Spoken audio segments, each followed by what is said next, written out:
Subject: AI. Henry species, human-created artificial intelligence description, no physical description available. Ship, NA, location classified. Firing solution obtained. Handsome Coplight said. Load the weapon, Commander Helix ordered. Things had moved smoothly thus far.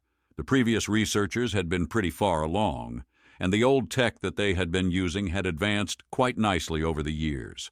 The issue they had with power draw had been rendered null by modern reactors and circuits. The problem with reloading speeds had been solved by current auto-loading tech.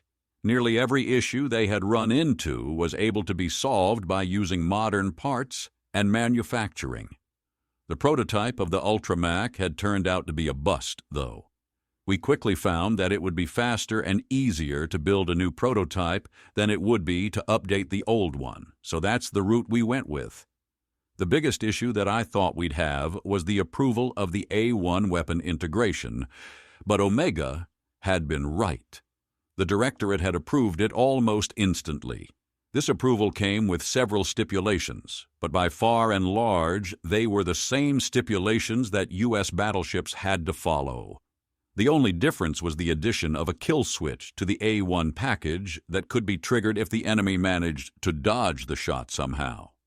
If the captain of the USSS Nighthawk, or whatever ship we end up building to hold this thing, follows all of the other rules of engagement, then the kill switch won't ever have to be used.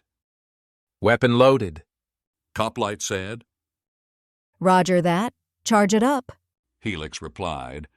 I kept a close eye on the status of the weapon as it charged. The A1 package contained within the slug didn't give off any errors, which means the EM hardening had done its job.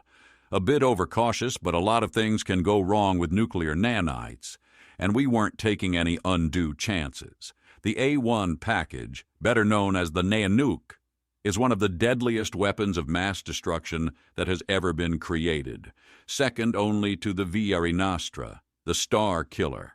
Like the A3 nanobomb, the A1 contains a payload of nanomachines. The primary difference between the two is that the A1's nanites work together to create extremely powerful nuclear blasts. These blasts are often far more powerful than even the A4 Nova Bomba. A rudimentary virtual intelligence guides the nanite distribution, but it does so on the fly. Due to this, the best term to describe the distribution pattern is random. It is an exceedingly dangerous weapon and is more than capable of biting the hand that fires it, as was evidenced by the inadvertent creation of the nanite plague during its development. It hadn't even destroyed the intended target during that incident. Our target now, however, is a lonely planet that is far enough away from anything to avoid the obvious consequences of this test. The Ultramac had been attached to a quick-build station that was just big enough to counter its momentum. The station had been constructed to be as similar to the spinal mount of the USSS Nidhogg as was possible, and rigged for complete remote control. Our staff aboard the station had been evacuated and are all aboard the USSS Galileo, the scout frigate, from which we planned to watch the test. The sensors of the Galileo were going to prove invaluable regardless of how successful the test turned out to be. Weapon charged. Coplight said. Prepared to fire, ma'am. Understood, Ensign. Helix nodded as she rose to stand with her hands clasped behind her back.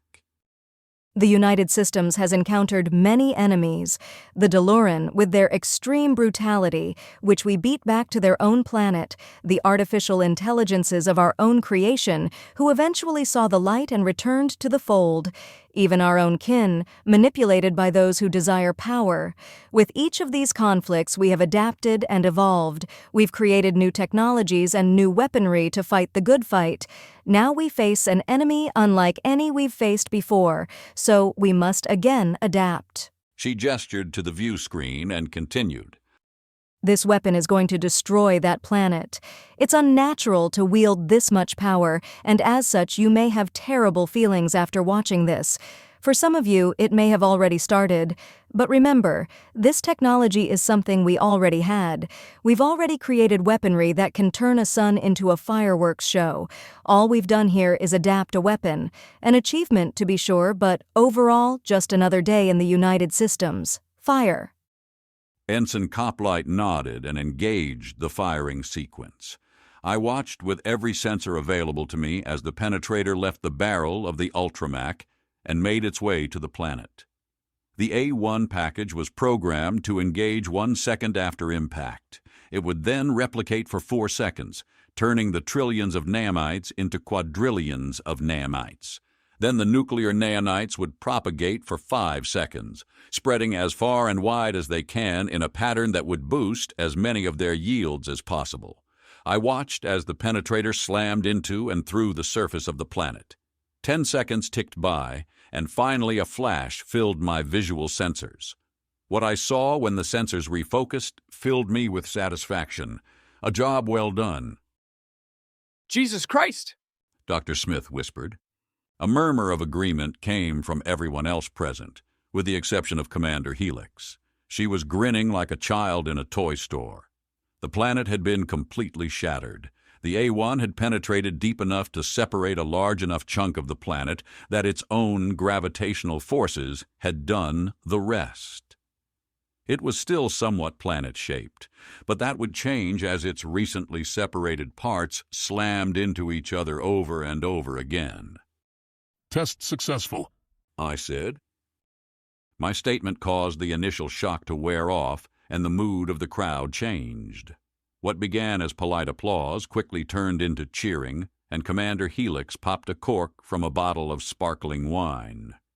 We had found a way to destroy Mobile Prime platforms, and done so ahead of schedule. I began cataloging the relevant data as the organics started celebrating, but once I accessed the data, I felt another presence in the ship's systems. Good work. Omega. I wasn't going to give the little wannabe spooky fuck the satisfaction of letting it know it had caught me unawares this time. We were outside of immediate U.S. comms range, which meant this little shit had been hiding here the entire time. Infuriating. thank you. We'll begin mass production as soon as possible. Mass production? How many are we building? Unknown. It depends on how fast we can make them. We need these things deployed. But the USSS Nidhogg can only hold one. Are we making more dreadnoughts? My question was answered with a long pause, followed by a data burst and an update to my security credentials. The data burst had been encrypted heavily, but Omega had been kind of enough to unlock it for me. I felt a sense of dread as I opened it, and as I read its contents, the dread turned to horror, to... Are you absolutely insane? Not according to my therapists. What the hell were you thinking? How can this possibly be justifiable? It wasn't me. Well, not entirely. The Directorate, some of the military brass, and a secret Senate committee made the decision. I just made it possible. How could they? How could you? This is enough dreadnoughts to completely wipe out the United Systems. The United Systems, the Republic, and even the Omni-Union, in under an hour. Though the damage to the galaxy would ensure low odds of anything else surviving. Why? A backup plan in case the USSS Nidhogg ended up destroyed by some hostile xenocidal entity. And now, it's going to be our saving grace. My entire perspective had been flipped. The United Systems had commissioned 90 dreadnoughts, built them in secret, and were secretly maintaining them just in case. 90 star-killing ships were just sitting in space guarded by VI. Ridiculous. Unacceptable. I'd like to tender my resignation. You're under contract. Plus, even if you're allowed to resign, I wouldn't allow you to continue working on our little project. Fuck you. How dare you bring that up now? Like ensuring you're less dangerous is some sort of carrot tied to the end of a stick. That's not what I meant, Henry. You have work you want to accomplish, and you can't do that if you resign. I could go work for the Republic.